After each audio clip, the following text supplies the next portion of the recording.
મારું નામ કાવ્યા છે. હું કચ્છ જિલ્લાના ભુજ શહેરમાં રહું છું. મારી ઉંમર 30 વર્ષની છે. હું એક વિધવા છું અને મારી 5 વર્ષની દીકરી રિયા છે.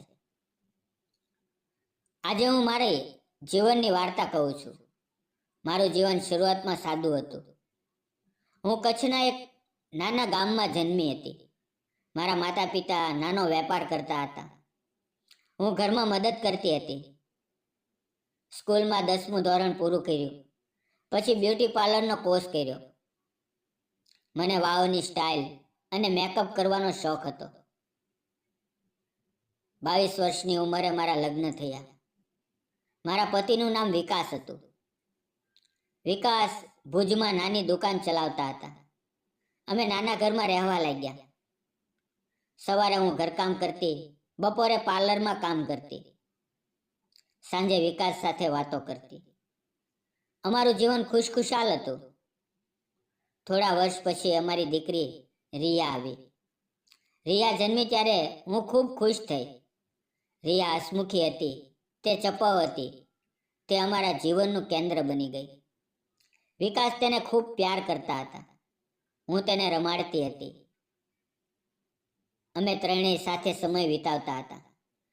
પણ એક દિવસ વિકાસને અચાનક પેટમાં દુખાવો શરૂ થયો. તેમનું વજન ઘટવા લાગ્યું. અમે ભુજની હોસ્પિટલમાં ગયા. તપાસ કરાવી પછી અમદાવાદ લઈ ગયા. ડોક્ટરે કહ્યું કે કિડનીની ગંભીર બીમારી છે. પછી ડાયાલિસિસ શરૂ કરવું પડ્યું. અમે અઠવાડિયે 3 વાર ડાયાલિસિસ કરાવતા હતા. દવાઓ લેતા હતા. ખાસ ડાયટ રાખતા હતા. અમારી પાસે વધુ પૈસા નહોતા, તેમ છતાં અમે બધું કરતા હતા. વિકાસ દિવસે ને દિવસે નબળા પડતા ગયા. તેમની તબિયત બગડતી ગઈ, પરંતુ તેઓ હંમેશા હસતા રહેતા. મને કહેતા, કાવ્યા, તું મજબૂત છે, રિયાને સારી રીતે ઉછેરજે. હું તેમને જોઈને રડતી હતી. રિયા નાની હતી, તે સમજતી નહોતી. અમે ઘણા મહિના સારવાર કરાવી.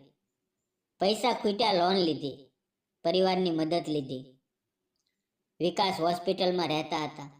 હું રોજ તેમને મળવા જતી હતી. રિયાને ઘરે છોડીને કામે જતી. એક દિવસ વિકાસે મને કહ્યું, કાવ્યા, હું વધુ નહીં ટકું, તું રિયાની કાળજી રાખજે. હું તેમનો હાથ પકડીને બેઠી હતી. તે રાત્રે તેઓ ગુજરી ગયા. હું ખૂબ રડી. ઘર ખાલી ખાલી લાગતું હતું. રિયા પૂછતી હતી, પપ્પા ક્યાં છે? હું તેમને સમજાવતી હતી, પરંતુ રિયાને જોઈને મારામાં તાકાત આવી. મારે જીવવું પડશે, રિયાને ઉછેરવી પડશે. વિકાસના ગયા પછી હું એકલી પડી ગઈ. ઘરનો ખર્ચ ચલાવવામાં મુશ્કેલ પડવા લાગી. મેં દુકાન વેચી દીધી અને થોડા પૈસા મળ્યા, પરંતુ તે પૂરા નહોતા. મેં ભુજના એક મોટા બ્યુટી પાર્લરમાં કામ શરૂ કર્યું. સવારે 10 વાગ્યે કામ ઉપર જતી હતી, સાંજે 7 વાગ્યે પાછી આવતી હતી. રિયાને પાડોશી પાસે મૂકતી. પાર્લરમાં હું વાળ કાપતી હતી, થ્રેડિંગ કરતી હતી, ફેશિયલ કરતી હતી, વેક્સિંગ કરતી હતી, મેકઅપ પણ કરતી હતી. ગ્રાહકોનું સારું કામ કરતી હતી. ધીમે ધીમે મારા ગ્રાહકો વધ્યા, પગાર સારો મળવા લાગ્યો. સાંજે હું ઘરે આવીને રસોઈ બનાવતી હતી. પછી રિયાને ખવડાવતી, તેને રમાડતી અને વાર્તા કહેતી. રાત્રે થાકીને સૂઈ જતી. દિવસો આમ જ પસાર થતા હતા. હું વિધવા હતી એટલે સમાજના લોકો વાતો કરતા હતા, પરંતુ હું કામમાં ધ્યાન આપતી. રિયા મારો સહારો હતી. તે મને હસાવતી અને હું તેની સાથે વાતો કરતી. એક દિવસ પાર્લરમાં એક ગ્રાહકની બહેન આવી. તેનું નામ પ્રિયા હતું. પ્રિયા નિયમિત આવતી હતી. એક દિવસ તેની સાથે તેનો ભાઈ આવ્યો. તેનું નામ જય હતું. જય 28 વર્ષનો હતો. તે ભુજમાં ટ્રાવેલ એજન્સી ચલાવતો હતો. જય પ્રિયાને મૂકીને વેઇટિંગ એરિયામાં બેઠો. તેણે મને કહ્યું, કાવ્યા, તમારું કામ સારું છે. પ્રિયા હંમેશા તમારી વાત કરે છે. મેં હસીને કહ્યું, આભાર. જય હસમુખ હતો. તે વાતો કરતો હતો. પ્રિયા તૈયાર થઈ ત્યારે જય તેને લઈ ગયો. પછીના દિવસોમાં જય અવારનવાર આવવા લાગ્યો. તે પ્રિયાને મૂકવા આવતો, થોડી વાતો કરતો. એક દિવસ તેણે રિયા વિશે પૂછ્યું. મેં કહ્યું તે 5 વર્ષની છે, ખૂબ તોફાની છે. જય હસતો હતો. ધીમે ધીમે મહિના વીત્યા. જય વધુ વખત આવવા લાગ્યો. ક્યારેક પોતાના વાળ કપાવવા આવતો, ક્યારેક ફક્ત વાતો કરવા. તે કહેતો, કાવ્યા, તું સારું કામ કરે છે, તારે ગ્રાહકો વધશે. એક દિવસ રિયાને તાવ આવ્યો. હું પાર્લરમાં ચિંતા કરતી હતી ત્યારે જય આવ્યો. તેણે મને ચિંતામાં જોઈ એટલે પૂછ્યું, શું થયું? મેં કહ્યું, રિયાને તાવ છે. જયે તરત જ દવા લાવી આપી અને કહ્યું, ચિંતા ન કર, તે જલ્દી સાજી થશે. સાંજે તે રિયાને મળવા આવ્યો. તેની માટે રમકડું લાવ્યો. રિયા સાથે રમ્યો. રિયા ખૂબ જ ખુશ થઈ. ધીમે ધીમે અમારી વાતો વધી.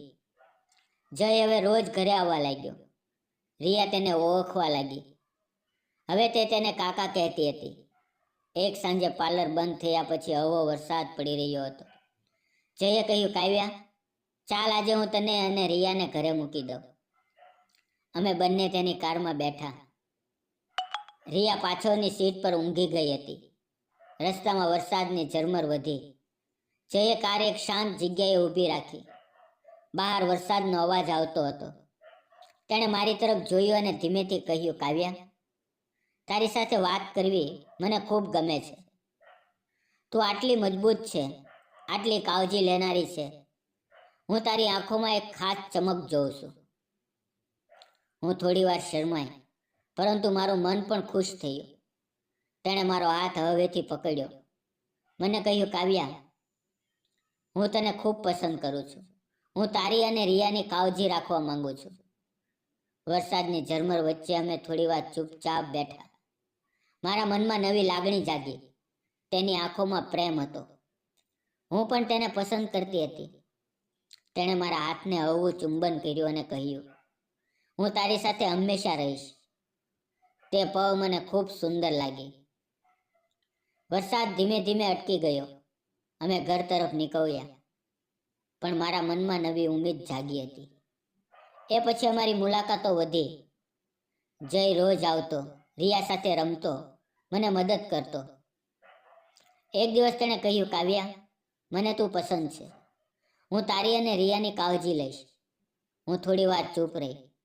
મેં વિચાર કર્યો, હું વિધવા હતી એટલે સમાજ શું કહેશે, પરંતુ હું મારા મનમાં જઈને પસંદ કરતી હતી.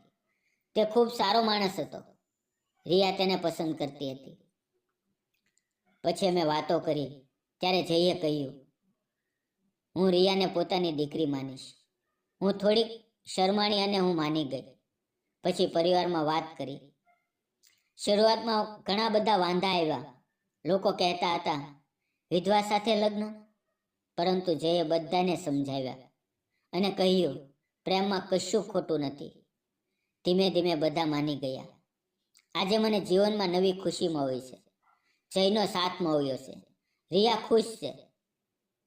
હું માનું છું કે મહેનત અને ધૈર્યથી મુશ્કેલીઓ પછી પણ પ્રેમ અને ખુશી મળી શકે છે. જીવન આગળ વધે છે નવી ઉમ્મીદ સાથે. મિત્રો, આ વાર્તા કાલ્પનિક છે અને મનોરંજન તથા પ્રેરણા માટે છે. જો તમને વાર્તા ગમી હોય તો પ્લીઝ વિડીયોને લાઈક અને ચેનલને સબસ્ક્રાઈબ કરશો. ફરી મળશું આવતીકાલે. ધન્યવાદ મિત્રો.